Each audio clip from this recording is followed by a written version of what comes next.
Okay, should we make a start or? Yeah. Can we give a couple more minutes, John, just in case? Yeah. Might be whilst we wait for just one or two more. Go around the table for our guests just to introduce their backgrounds. Always helps to know a little bit about people.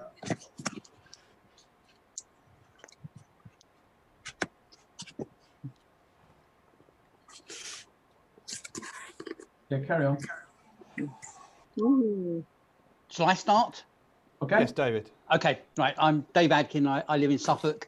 I got involved with the health industry about 4 years ago, working with an American company making a wearable device which monitors blood pressure, various bioparameters. The product was successful, but it didn't catch on. I think people are used to their Fitbits and their Garmins, so someone to break into the market was very difficult. We spent a lot of time. Product is very good, but just not commercially viable for what the UK market want. Unfortunately, the UK, we've got a fantastic national health, and people would rather wait for the national health to put them right rather than do something for themselves. And yeah, so that fizzled out a little bit, although I always wear one.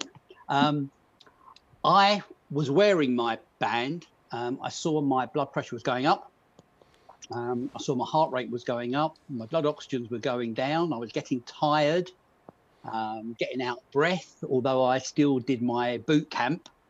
Went through, and I did notice at boot camp when I was running, I used to get a pain in my arm. It used to go up from one arm, up the other, and down the other side. That's not good. But that wasn't good, but No. did I take any notice of it? Of course Probably not like most blokes. So I have an office in Epping. I go to the station quite a lot, walk up the station road, and I just noticed I was getting more and more tired. I put on some weight, and I thought, right, I'm having my holiday. As soon as I get back from holiday, it's going to be life-changing for me. I'm going to look at my diet. I'm going to look at my fitness. I'm going to get myself organised, but I'm going to have a week on the beach, which I did. Flew into Stansted Airport and had a heart attack. So it was from Stansted Airport straight into New Papworth Hospital. So we landed at 12:30. By 5 o'clock, I was sitting in the hospital bed having my tea and biscuits after having 3 stents fitted. And I've been felt fine ever since. The changing thing for me is that particular evening, the cardiologist came in, was speaking to me and telling me what I needed to do. And I said to her, you know, what brought on my heart attack? And she kind of said, what do you mean? I said, well, you know, how did it come about? She said, well, don't think it just come on over, 10 minutes. This is 20, 30 years of what you've been doing has brought you to this. And turned to my 2 sons, who are 28 and 30, and said, let this be a warning to you. You've got to change your lifestyle. Since then, I've made massive changes. Met Colin, spoke to him about other health type of things, and he said, you need to come along today, which I have. I'm always speaking to people about health, and Angela is a neighbour of mine who I know we've had many health conversations, and hence I invited her to come along today. Right. Brilliant. Excellent. Sorry about that. It was a bit long, but at some point, David, definitely I need to talk to you about the coronary artery calcium score. Don't let me. Okay. At that. Okay, Tony. Not quite the same story as David's, but I'm a chartered financial advisor, running my own practice down outside of Cardiff, and health is obviously becoming more and more of an issue for all of us, I think. So I was very much attracted to the your strap line, live a longer, healthier and richer life, and it's something I believe in passionately myself. So just come along to see what this is about and what I can learn and put into place. Perfect. Angela? Yeah, very much the same. I was diagnosed last March with type 2 borderline, or pre-diabetic, as you call it in America, type 2 diabetes, which I know at the time was due to the horrendous diet that I was eating at the time. It was winter time, and it was all the comfort foods, etc., etc. Normally, I am pretty good with my health, but I'd never ever imagined that this would be an issue, because I have psoriasis and I have regular blood tests because I'm on acitretin. But the one thing it flagged up at that time, which I had never shown before, was the type 2 diabetes, or as we call it, borderline. Pre-diabetes, yeah. Yeah. So basically, this was something that David had talked to me about, that you were mainly covering. So I just thought it would be interesting to come along and have a look. I mean, I'm not on medication or anything. I am diet based and I do manage to keep it under control. But it'd just be interesting to see what you guys are sort of bringing to the table, really. Wonderful. I'll kick things off then, if everybody's ready, and we'll take you through who we are and how we can help you, and also the business opportunity. So let me just share the screen. Can everybody see the slides? Yes. Yeah. Okay. So we're going to take you through what ProLongevity is and the differences to any other wellness-linked life policy or tech solutions that you may have seen.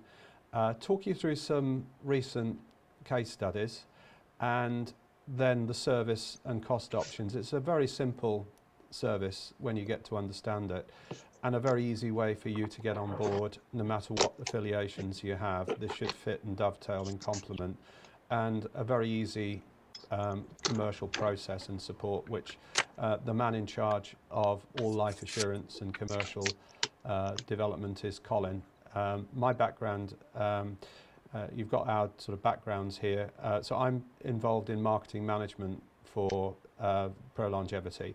So I have a background in digital media and marketing, but for my sins, I also got involved in wellness in the 90s. I helped launch a wellness product for a Canadian company, which I'm still an equity holder of. So I do know quite a bit about the way the NHS has been handling the things that we're going to be talking about. Colin, do you want to just say a few words just to give people a bit of background? We've mentioned there your background has included Prudential and Swinton's insurance, but you're quite a strong national sort of product and insurance and financial services launch person, would you say? Yeah, thank you, John. Yes, yeah. Well, essentially, I've been working in the financial services for over 40 years now, really. Yes, so I've worked with some big companies, specifically Prudential and Swinton's, and I spent about 15 years with the Prudential, and I was involved also with another company, which was a private company, but was involved with the launch of the Vitality insurance product into the UK, which is becoming sort of a household name now. I was part of the team that launched that into the UK via a broker network, and we built up a network of about probably 30 plus advisors, which were all tied to, well, it was called PruProtect, the product in those days, but it was all tied to selling that one product. And that business was actually sold to a venture capitalist after a couple of years for quite a few £1 million. And I was also involved with Swinton Insurance at an early stage as well. I won't go into it too deeply, but essentially I piloted their first franchise branch in the south. Okay. When they had, and then we grew that to about, well, the whole network grew from 30 to 700 branches, including about 350 franchisees. So yes, so I as far as the so Vitality certainly got me interested in the relationship between insurance and health,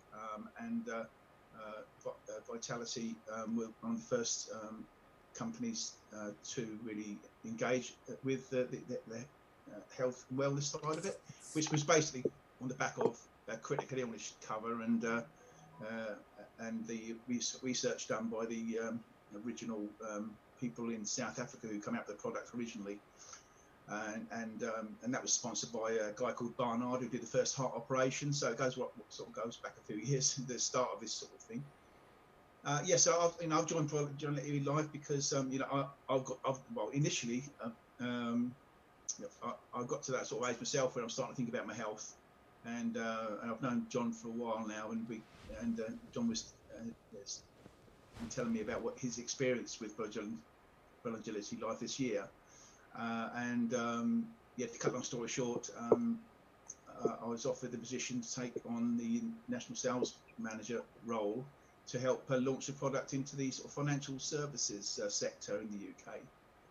So here we are right at the sort of beginning of the journey, really, which is all very exciting. Okay, so the main man is Graham. Put his credentials up there. Graham, do you want to say a few words about your background? You're the pharmacist who gave up drugs. I think you'll be hearing from me later on, so I'm not going to say a lot, other than that I've been involved in fairly senior positions in my profession. I had a group of 10 pharmacies with a 10 million turnover, which I've now sold 7 because I want to concentrate on this. And I think the rest will become clearer as we go through. Perfect. Okay. Company, just as background, Graham's company is based in St Albans, spin-off from Manor Pharmacy Group. It's a successful family-owned independent group, and there have been award winners in the past. You can see all of the major awards. So you're into an organisation that believes in excellence. I'm going to hand back to Colin just to give quick highlights on this, Colin, but this is our joint analysis of the marketplace. So Colin, just want to give quickly the key points. Yeah, so this slide is all about the sort of marketplace in 2020 and beyond. Certainly the insurance background and what's been happening over the last 6 months is having an impact on the way insurance companies are certainly thinking. But certainly, as we know, we're currently in the midst of the world's biggest ever health crisis, COVID-19. And of course, even before COVID-19, the UK, the NHS was already in deep trouble with an even more deadly pandemic. Diabetes linked to a myriad of other mortality factors. So there are 5 million type 2 diabetics in the UK, and the incidence is doubling approximately every decade, which is pretty alarming. There's a further 12 million people who are pre-diabetic, which another staggering statistic as far as I'm concerned, and at least the same number again on the journey.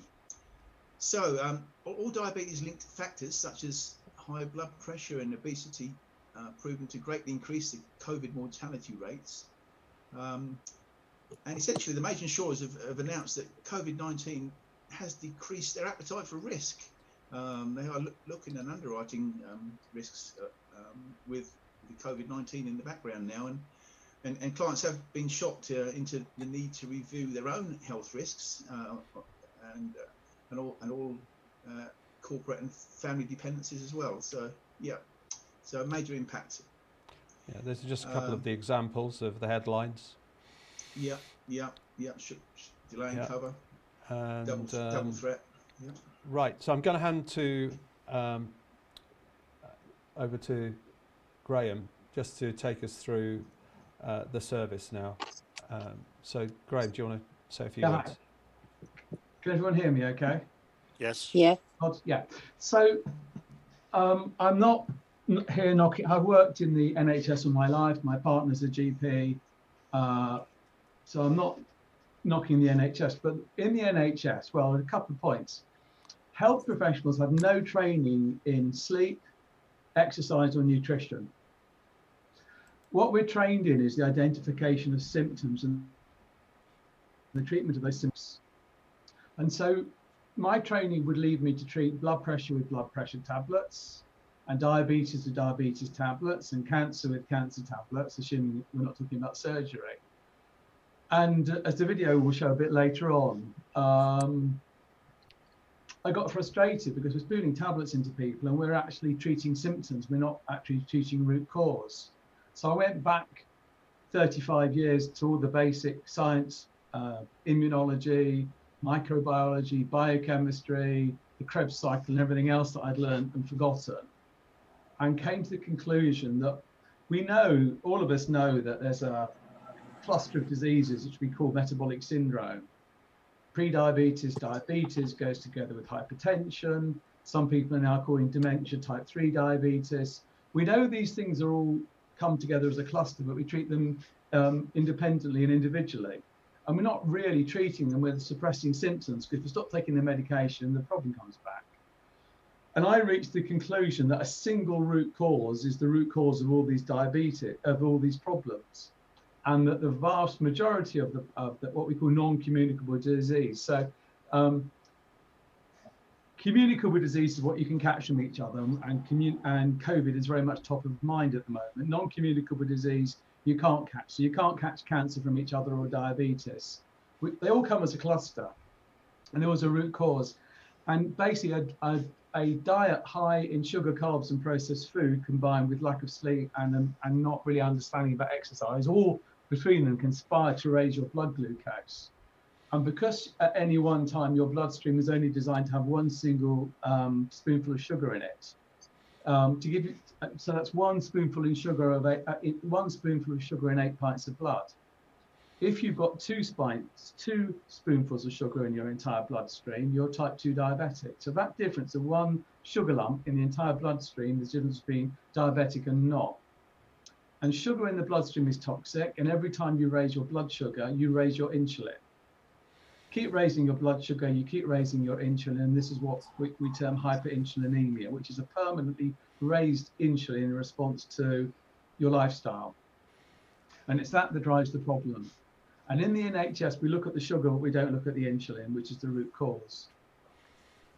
So the next thing to know is that if you feed 100 people an identical meal, you might assume that by and large you get the same response in terms of their blood glucose, but you don't. You get equal and opposite reactions. And what determines your blood glucose response to any meal or combination of foods is the microbiome, the bugs in your gut. So you think you know what's healthy, but actually you don't, and you can't tell. And that's why it's so critical to have a personalized service. So this highly personalized service, because it's absolutely one-on-one personalized coaching and the use of technology.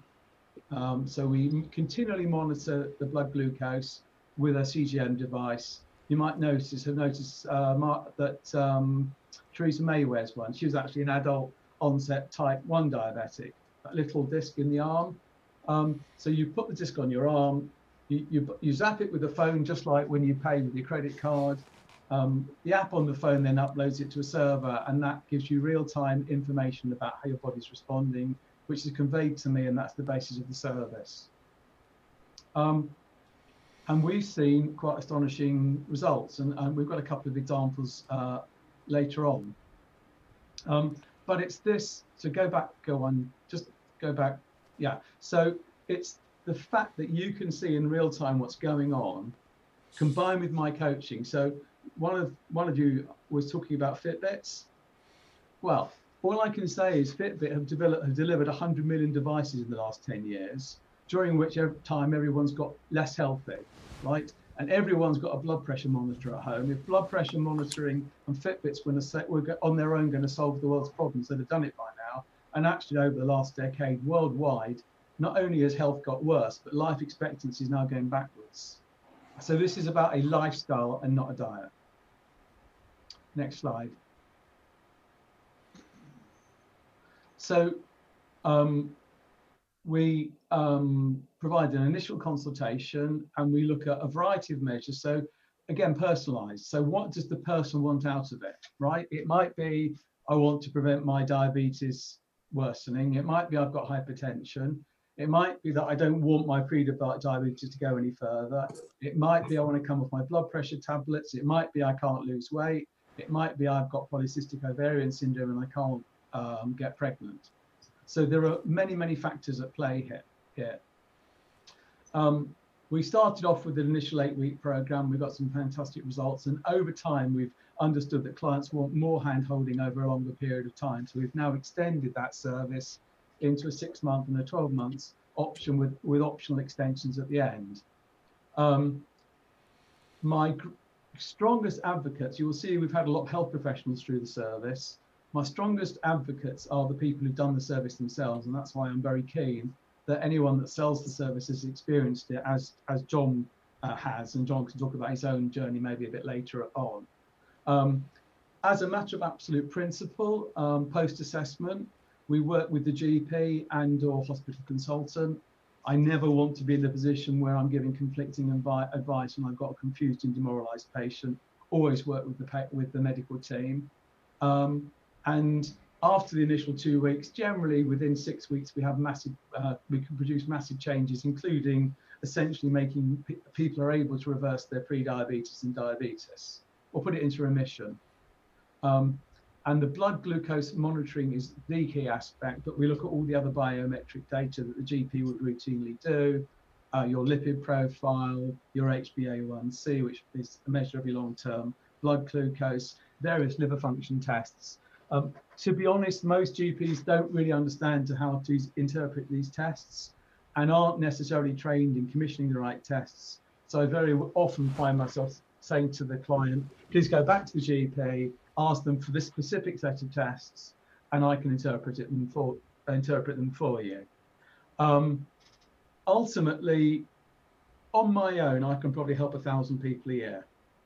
But you know, the scale of the problem in the UK alone is in the millions, so that's not good enough. So we're looking at ways to scale it. So we've just been given a £250,000 government grant to scale it using AI and apps. So we would hope to be able to implement that in the next 2 to 3 years, which will bring down the cost, make the whole thing more economic, less labour intense, and internationalise it. So that's the kind of future plan. Next slide. So yes, we started the service over 2 years ago, and then we launched it in earnest in 2019. The COVID thing has held it up a bit, but in the last week, I've had my best ever week, and I signed 10 clients up last week. So we've got documented results in over 100 clients, including a lot of health professionals. So, you know, we know that we're doing the right thing here. Reversing diabetes, reducing weight, which is a really important factor, particularly visceral fat, because it's the visceral fat wrapped around your organs that's the real problem. Reducing obesity, but sustaining weight loss, better sleep and move.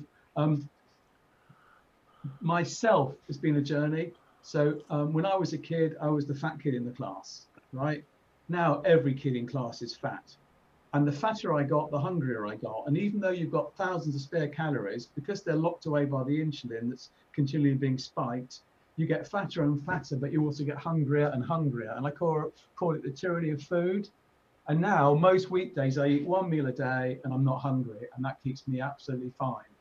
And as a result, not only do you see improvement in all the non-communicable diseases that we're all very familiar with, the diabetes, the hypertension, cancer risk, you also, because it also brings down inflammation, you get improvement in all sorts of other inflammatory aspects like psoriasis, eczema, and asthma. And simultaneously with that, we're getting people off medication that they've been on for years. Next slide. So just to give you some brief examples, I've recently helped a very senior architect and his wife. He's in his late 70s, absolutely lovely guy. We got him in 8 weeks. He thought he had a healthy life, eating healthy porridge for breakfast. He was getting sugar spikes he didn't know about. And within 8 weeks now, he's lost not a huge amount of weight because he wasn't particularly fat, but he's gone from being borderline between the upper limit of pre-diabetes and type 2 diabetes to way below. Now, in all the academic studies, they talk about remission as being an HbA1c of below 6.5. And that won't mean much to you, but 6.5 is the borderline of diabetes. In other words, if in an academic study they get you just below diabetic, that's a success. I don't think that's a success. That's like I quit smoking for 3 months and I go back to it. So I get people's HbA1c 5.5 or below, in other words, way below pre-diabetic, never mind diabetic. So I set very high targets for myself and we're getting consistent results. And that's where this guy is 8 weeks on and he now wants to do an extension. The businessman, age 61, is actually with us on the call, and I'll let John speak for himself. I'll come to that at the end. Just go through the other two, I think. Okay. Yeah. So Stuart's a GP. He's a lovely guy, known him for years, 30 years of ever decreasing health. If you go to my website under success stories, you can see his story for himself. He lost a huge amount of weight. We got him from out of control diabetes to pre-diabetic. He was snoring so badly that his wife stopped sleeping with him, and he had to use and he had sleep apnea. We've cured all of that. His blood pressure has come down, and his psoriasis that's substantially resolved. So the guy, literally, it was longer than 8 weeks, but I think 12 to 15 weeks. This guy had 30 years of exacerbating health, and he's now fitter and healthier than he's been. And his wife said to me recently, "Thank you for giving me my husband back." And there's also on my website a senior executive. Again, he was hugely overweight, hardly eating any calories. And it wasn't about calories. He was basically getting no nutrition in his diet. So he was calorie counting while being overweight, but almost no nutritional content. And in his case, we massively increased the amount of calories that he was eating, and simultaneously radically reduced his weight and improved all his metrics. I think I'm done, John. Okay, so let me just stop sharing. And my own background was I met Graham just through him needing to do some videos, and actually did an interview with him. And at the end of it, he said, "I don't think you look that good. I'm not being rude, but I can see some signs that your health is really on the brink." And we did a deal where I actually went on to the ProLongevity service myself. Now, he did warn me that in some very rare instances during the 2-week assessment that they have to take emergency action. Within a week, I was being warned I needed to go and see my GP. Unwittingly, I discovered I had unwittingly built up very poor health to the degree I was suffering a hypertensive crisis. And that is just one step from one of two things, a stroke or a heart attack. I was urged to get medical attention. They concurred with what Graham was seeing. They spent 3 days trying to battle to get my blood pressure to a safe level, put me on medication they said I'd be on for the rest of my life. In fact, they put me on a double dose.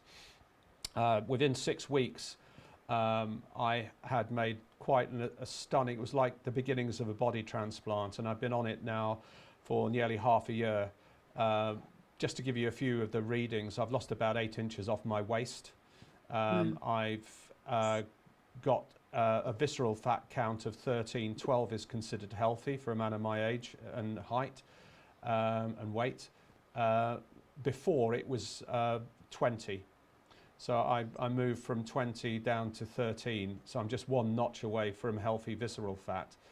I don't suffer hunger, I would say. I've not suffered any feelings of missing food. That was one of the things that haunted me when I tried to lose weight, that I just got into these compulsions to try and eat something because the way the food was challenging my biosystem to actually seek out the next sugary fix or carb fix. I've lost a lot of the things that were problematic, like psoriasis, dandruff, etc., sleep problems. I found I was waking up because I was having hypos during nighttime, and that's something that diabetics get. So Graham saw me as pre-diabetic, the way that I had this hyperinsulinemia. So as I say, it's just basically been a road to Damascus for me, and this is someone that was quite typical male, only went to the GP when blood was coming out, thought that they could outrun a bad diet, go to the gym, cycle during summer, and I'd actually been involved with wellness. I thought I knew what I was doing, what the NHS told me to. In fact, half of what the NHS tells you on their dietary advice is plain wrong, and now I know. And basically, I've just become a good advocate for it. But it's been life-changing. I would say I would have either had that heart attack by now with the pressure that COVID-19 has put on people, and then, or a stroke, and those are not good outcomes. And I know with a heart attack, it's like 50% chance you don't wake up. So that was me. Just basically get back to the presentation. I think it's important, as Graham said, that people that come onto this experience it, because everybody that goes onto it has a profound change. Right, let me just see if I can get this slideshow to move. Right. Back to Colin, service plans and costs. Okay, so there's essentially 3 service plans. We've got a 2-month, 6-month, and a 1-year plan. So we've got the 2-month plan, ProLongevity Life it's called, and that's sort of primarily aimed at people who want a fairly quick fix for whatever reason. It could be that they want to consider taking out some life insurance and they realise they're not quite in the right shape and want to get themselves ready for a medical, perhaps, to get some insurance. But so if we look at that one first, it's a 2-month plan, and the initial setup fee is £295. That's one person. And then it's followed by 2 monthly payments of £295. And we like, if possible, to include other family members, a spouse. It can help people on this program if it has, husband, wife, or partner are doing it at the same time. So if an additional family member wants to go on the program at the same time, then the additional family member would pay 2 months payments at a reduced amount of £215. So we're going to go to the 6-month plan again, which is the ProLongevity Silver. The initial setup again is £295 per person. Monthly payment plan for the first person is 6 monthly payments of £159. For an additional family member, it's 6 additional payments of £129. And then so that again, the 6-month plan is for somebody who feels they're a bit more committed to it and they want to have a really good crack at getting themselves into shape. There could be reasons they want to get themselves in shape again from an insurance point of view as well. They may have been declined insurance, or they may have been given a quote which has loaded their premiums, which has made their insurance unaffordable. So they need to see if they can reposition and reapply perhaps a later date with a better set of statistics. And then we have the 1-year plan, ProLongevity Gold. So the initial setup for that, again, is £295 per person. With this one, it's a monthly payment plan. For the first person, it's 12 months at £95. And then for each additional family member, it's £69 for each additional member. So again, this is obviously a longer plan. It's for people who are really committed to making a major change in their lives. And some people, it's all about sort of adapting new lifestyle, new habits. And some people, the 12-month plan might be very appealing. And of course, the monthly payments do come back down a little bit on the annual plan as well, which may make it more affordable for some people. And then people do have the option to have an optional extension to any plan at £59 per month. And with that, you get ongoing support, quarterly ProLongevity reviews, and up to 2 weeks of remote blood sugar monitoring to help assess the impact of any subsequent changes to lifestyle and diet, and recommended remedial action and other ways to optimize their health. So again, there's it's the additional discounts for family members, and if people want to actually rather pay up front, there's a further 10% discount which can be applied if people just don't want to pay on installments for an upfront payment. So so benefits to life insurance brokers, or anybody really wants to become an agent. Essentially, it doesn't have to necessarily be a life broker. So we can work with your clients before they apply for a policy, or after they have encountered a decline or prohibitively high premiums. So work with them to remove serious health risks in just 8 weeks and stay on track to live longer, healthier lives. Confidence that when they go for a medical, they'll have greatly lowered morbidity risk factors, which will help them over time to get an even lower risk profile. Real possibility of making uninsurable clients insurable, and a way to significantly reduce premiums. I certainly applied, I took some insurance out a couple of years ago, actually, and my premiums were increased more than I'd hoped. Increases the longevity of your clients in enhancing your future income, reduces the chances of large claims, works alongside almost any form of life insurance or health insurance policy, and can earn you extra repeat income by getting clients to use ProLongevity. Okay. and how to join. How to join. Okay, so we do recommend everybody joins our Facebook and LinkedIn groups. Essentially there'll be initially an interview with myself or Graham and myself. Sign an agency agreement. There's no upfront investment required for that. There'll be onboarding by doing the 8-week program. The cost of this will be deducted from future commissions. It is £295 deposit plus £95 a month. You'll attend a 2-hour webinar for sales training of the product, and you'll begin selling with the support of an integrated digital marketing support service. So this is something that's key for me, that the marketing support is there for you. So you'll refer leads, ideally as bookings for a free, no obligation consultation. So the initial aim is to have a free, no obligation consultation with Graham. There is a high conversion rate, and most start within 30 days. Less committed clients can be referred to me, entered onto our customer relationship management system, and still be directed to the Facebook and LinkedIn groups to help convert them into prospects. So that's again for the benefit of people who want to join as an agent.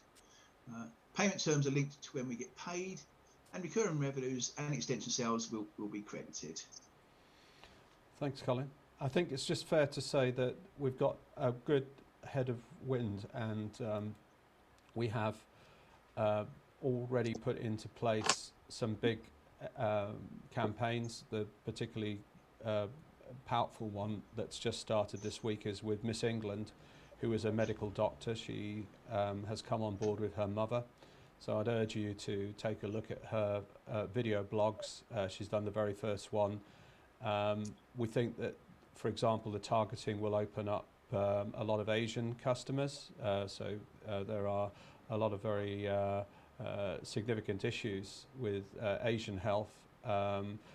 Even if people are not living a poor life in terms of their assets and finances, their diet in particular can badly affect their health, and their chances of getting COVID-19 we know are far higher. So Barsha Mukherjee is one of the campaigns that we will have. We will do justice to agents that need to get groups of their customers together. So if you want a specialist webinar like this, we will do that. But in fact, it really is, I think, going to be quite simple for agents to consult with the end user, and if they're battling to get a decent policy, good value, they've got health issues, all you have to do is get an appointment with Graham. Graham, what's the conversion rate again? What's your general statistic? I mean, it's early days, but so far it's pretty much it's 80%. So we're not once people get to the point of having a consultation with me, 80% of them sign up. Whether we'll maintain a level as high as that, I don't know, but it's impressive. So I think we'll throw things open for questions and answers. I think that's everything that we wanted to cover. I'll just double check on the slides. And yes, indeed, it is Q&A time. So going to open up the discussion now to you guys. Just throw any questions you want, and Graham and then myself and Colin will do our best to help.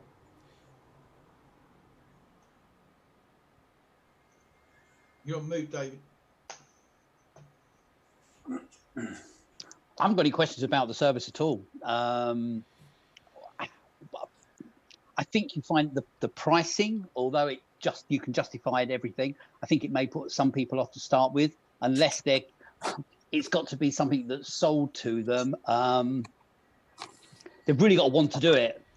It's got to be a change of lifestyle for them. They've got to be committed to do it, haven't they?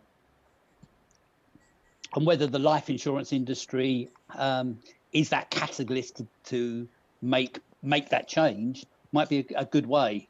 That people, we all need our life insurance. It's something that we must have nowadays. If I haven't got it, there's that added bonus. I've just got this doubt that people do things for their own health's sake. And that's I don't know how we get that over to people. You know, to someone to justify spending £1,000 on themselves. They'd rather go and spend it on a handbag than they would an animal. on their They yes, do it on their pet. They'll do it on their pets. They do. Yeah. You should say Yeah. that, David. So You're I'm quite involved right. in this other group where, because of the way we feed them, domestic pets all get type 2 diabetes. Yes. So I'm on this dog group, right? And all this dog group are using the Libre Freestyle device for their dogs. And they're spending, I don't know, 10 grand a year with their dentist. And when I say to them, what about you doing it? They'll say, oh, no, that's far too expensive. But seriously, It's true. what is the weighting on your life insurance premium if you've got one of these long-term conditions?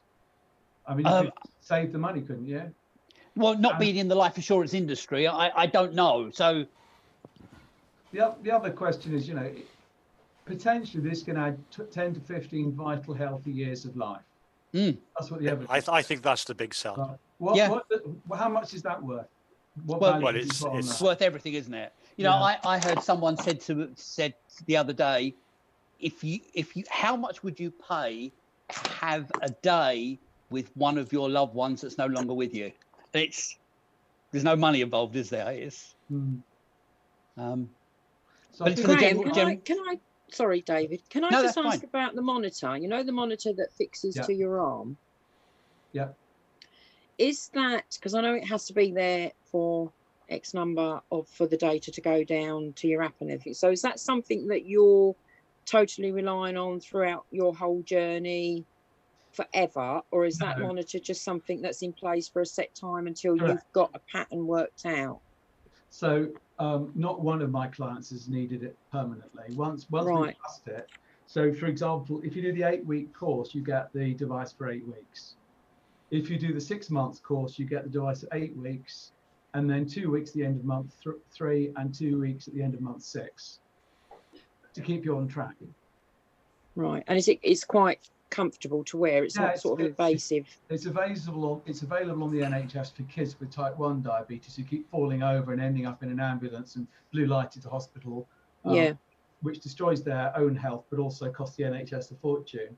So if kids and teenagers can use it, it's no problem for adults. Right. And if you look at John's videos or you look at Basha's videos, you'll be able to see for yourself how easy it is. Right. And something I just wanted to ask you personally, because you were saying about with your journey, you're down to just near enough one meal a day. I actually attended the Desmond Day from the NHS, which, to be honest, when I came out, I wanted to cut my wrists, basically. I know. Because it was very, very daunting. There's a lot of problems with Desmond and with Daphne. I think only a third of people even go for the first meeting. And I think the dropout rate is enormous. And the outcomes from Desmond are depressing. It's not good. Yeah, not good. I know. But something that they did stick on was the fact that if you only ate one meal a day, you're doing more harm to your body, because obviously if you're eating regular meals across the day, then your body is working at a rate throughout the day. You're not suddenly bombarding one, like you're sort of like where your insulin comes from. It's not sitting there dormant, and then all of a sudden you're going to give it a good go, good going with one big meal coming in. And I was told that was worse. I know. Look, I'm afraid the NHS Public Health England advice is driven by, and most of the advice, if you look at the committee that writes all this stuff, they're all food industry operatives. And if you think about it, right, genetically we're somewhere between 1 million and 2 million years old. So we're both cavemen living in a space age, right? How likely do you think it was that your average caveman was having McDonald's and Doritos and Pizza Hut and eating 4 healthy, balanced meals a day, right? What they'd have been doing, they'd have been moving steadily rather than sedentary. They'd have been gathering nuts and berries. Yeah. They'd have run like crazy every so often to either kill something or avoid being killed. Killed, yeah. Kill something, they'd gorge themselves, and they might well go for 2 or 3 days without eating anything. It's called hormesis. And you know this principle of what doesn't kill you makes you stronger? That's what we're designed for, feast and famine, not feast and feast and feast. And that is completely not founded in the science. I know that's what you were told, and I know that's what you all believe. And 5 years ago, that's what I believed. It's rubbish. Right. Okay. I'm glad I got That that doesn't covered. mean anyone goes straight from where they are to OMAD, right? No. There's a journey that gets you to OMAD. Yeah. Neither am I saying that OMAD works for everyone always. It doesn't. Just like some people do really well on keto and others do not. So this isn't about you all got to go in one direction. It's what works for you and it's personal. Yeah. Yeah. Okay. Thank you. I could just answer David's question from earlier. Sorry, I joined a bit late, so I'm not quite sure what happened in the first 10 minutes, but I am a financial advisor. And David, I think you're quite correct in saying that a lot of people would be hesitant in paying this sort of money. But when you start explaining the difference that it would make to the premiums, the loadings, for instance, on a premium, with me being a financial advisor, I can tell you firsthand of a client who had a 75% loading on their life policy, which took the life and the critical illness portion from 250 to just over 400 pounds. Right. Now that's 150 pounds a month. Forever. And taking into account this gentleman was 43 years old and it was a 20-year term policy. That's a hell of a lot of money. Yeah. I do agree. I don't think this is going to be for everybody, but I think there's going to be a large percentage of the market out there that will buy into this, where there's an initial, let's say just an initial 12 months at an investment of, what did you say, Graham, £1,000 roughly? Yeah. If you add up if you add it all together. Yeah. Yeah. So as an advisor, I see a lot of value in this, to be honest. I have been trying to come up with a concept where, and straight away, Colin, I was listening to your intro earlier about your involvement with Vitality. As you can tell from my accent, I'm not from the UK. Vitality's holding company's Discovery in South Africa, and I've worked with them for the last 18 to 20 years. And the whole thing is around prevention is better than cure. Yeah. And what I've tried, when you sit down in front of a client, you know straight away that there's going to be a problem when you come to underwriting. There's going to be a loading for either a BMI loading or whatever the case may be. And as an advisor, your heart just sinks when they say, I'm a type 2 diabetic, or you see straight away that their BMI is sitting at a 34 or a 35 or a 36. You just know you're going to have a problem. So rather than putting them straight into this life policy and having that on record forever, that they've got sugar spikes, whatever the case may be, if there was a system in place where you could actually send them for 2 or 4 or 6 months prior to you writing that life policy. So sort out the problem and then send them to the underwriters, so that they're not going to have this negative sitting on their record for the rest of their lives. But in 5 years' time, where this person tries to apply for any cover, it's actually sitting on the record. So I'm quite excited to look a bit further into this, I must admit. Could I just say a couple of things? One is I've got to leave the meeting in literally 3 or 4 minutes because I have another Zoom call I have to go on to. But on pricing, the key thing I'd like to say is that we are launching this for the richer people at the moment. As this thing scales up, pricing will come down with the advent of the research that's being done for AI and apps. But we had a lot of thought about where pricing should be, and we wanted the overall pricing to be very similar to golf club membership or gym membership. And for the people that care about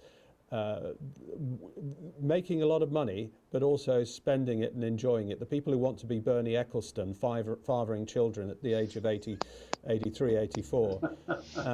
And, I think our views on pricing are that we've got it reasonably right, but there is some flexibility to look at alternative ways of doing it. But it's not going to be for everybody, and we don't want everybody. It's something that needs to be, the early adopters need to be well-heeled and intelligent, and thinking about, like me, I've got my first granddaughter. I want to see her in 25 years' time, with her children. And you can't there's no value, there's no money price on between. that. There's Right, no exactly. price on that. Exactly. No. The other thing, as you were talking, Nijan, was that I don't know how many other people here are advisors, but there is the possibility that me as an advisor, where I would actually pick up that cost for my clients. because I make a lot of money out of them in other ways. Very good point. So as a service to my client, I could pick up that fee. Yeah, and also if this is sold corporately, doing corporate deals with boards of directors, it should be possible to have that as a business expense. Absolutely. Interesting, very interesting. Good. I'm going to say goodbye. I don't think the call will end because I'm a guest in this. So if it does end, blame me.